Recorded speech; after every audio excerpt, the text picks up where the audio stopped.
Ka nisur votimi për zgjedhjet e parakohshme parlamentare të Kosovës.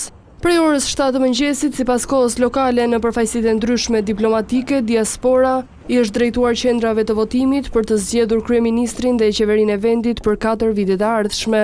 Këto qendra do të qëndrojnë të hapura deri në orën 19 të mbrëmjes sipas kohës lokale të secilit shtet. Procesi i votimit në orën 5 sipas kohës lokale në Kosovë ka filluar në konsulatën e Republikës së Kosovës në Stamboll, ndërkaq në orën 7, gjithashtu sipas kohës lokale në Kosovë, votimi ka filluar edhe në 24 përfaqësi të tjera diplomatike që ndodhen në Europë. Votimi do të zhvillohet në 40 vendvotime që i përkasin 16 ambasadave dhe 14 konsulatave të Republikës së Kosovës, të cilat janë të vendosura në 18 shtete të ndryshme. Elezi bëri të ditur gjithashtu se deri në orën 9 të mëngjesit kanë votuar rreth 1000 persona apo 8.64% të atyre që janë regjistruar, ndërsa për të votuar nga jashtë vendit në Kosovë janë regjistruar rreth 80.000 votues, pjesa më e madhe të cilëve do të shprehin vullnetin e tyre përmes votës me postë. Në total në zgjedhjet e 28 dhjetorit janë rreth 2 milion qytetarë me të drejtë vote.